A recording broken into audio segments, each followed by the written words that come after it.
సమగ్ర శిక్ష ఉద్యోగులను రెగ్యులర్ చేయాలని డిమాండ్ చేస్తూ నల్గొండ కలెక్టరేట్ ముందు కొనసాగుతున్న నిరవధిక సమ్మె 19వ రోజుకు చేరింది. ఈ కార్యక్రమంలో గాంధీ టోపీలు ధరించి మౌన దీక్ష చేసి నిరసన తెలిపారు.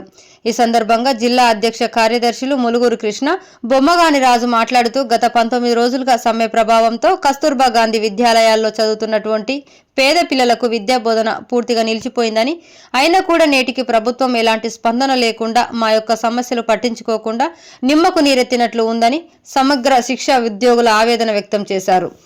గౌరవ ముఖ్యమంత్రి గారు ఇచ్చిన హామీ మేరకు సమగ్ర ఉద్యోగుల యొక్క డిమాండ్ను పరిశీలించి వెంటనే పరిష్కారం చూపి న్యాయం చేసి రాష్ట్ర వ్యాప్తంగా కస్తూర్బా గాంధీ పాఠశాలలో చదువుతున్న దాదాపు 1,50,000 మంది పేద బడుగు బలహీన వర్గాల పిల్లలకు తక్షణమే విద్యా బోధన అందేలా సమస్య పరిష్కరించి సమ్మె విరమింపజేసి విద్యా వ్యవస్థ గాడిలో పడేలా రాష్ట్ర ప్రభుత్వం తక్షణమే చర్చలు జరిపి పరిష్కరించాలని ఈ సందర్భంగా డిమాండ్ చేశారు.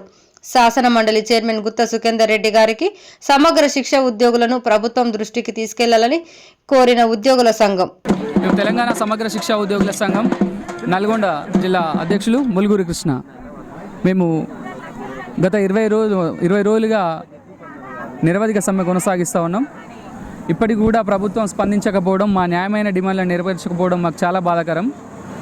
గత ఏడాది ముఖ్యమంత్రి గారు టీపీసీసీ హోదాలో ఉండి మాకు ఇచ్చినటువంటి స్పష్టమైన హామీ రెగ్యులరైజ్ చేస్తాం మా ప్రభుత్వం రాగానే అని చెప్పారు. సంవత్సరం గడిచినా కూడా రెగ్యులరైజ్ చేయకపోవడం మమ్మల్ని బాధించింది. మేము ఒక నెల రోజుల ముందు మహాధరణ కార్యక్రమం పెట్టి సమ్మె నోటీస్ ఇచ్చి 15 రోజులు మా సమస్యలు పరిష్కరించాలని చెప్పినా కూడా ప్రభుత్వం స్పందించకపోవడంతో మేము రాష్ట్ర వ్యాప్తంగా 33 జిల్లాల్లో రాష్ట్ర కమిటీ పిలుపు మేరకు నిరవధిక సమ్మెను కొనసాగిస్తున్నాం. 19 రోజులు గడిచిపోయినాయి కానీ ఇంతవరకు కూడా ప్రభుత్వం స్పందించకపోవడం చాలా దారుణం. వెంటనే ప్రభుత్వం స్పందించి మా న్యాయమైనటువంటి డిమాండ్లు, మా ప్రధానమైనటువంటి డిమాండ్ మమ్మల్ని అందరినీ కూడా మేము విద్యాశాఖలో పనిచేస్తున్నాం కాబట్టి విద్యాశాఖలో విలీనం చేస్తూ రెగ్యులరైజ్ చేయాలని చెప్పేసి కోరుతా ఉన్నాం. అలాగే రిటైర్మెంట్ అయినటువంటి ఉద్యోగులకి రిటైర్మెంట్ బెనిఫిట్ కింద 25 లక్షలు, ఆరోగ్య బీమా 10 లక్షలు, ప్రమాద బీమా 10 లక్షలు, ఇలాంటి వసతులన్నీ కూడా ప్రతి ప్రభుత్వ ఉద్యోగి వర్తింపజేసేటువంటి ప్రతి వసతిని కూడా సమగ్ర శిక్షా ఉద్యోగులకి మీరు అనువర్తింపజేయాలని ప్రభుత్వాన్ని కోరుతా ఉన్నాం.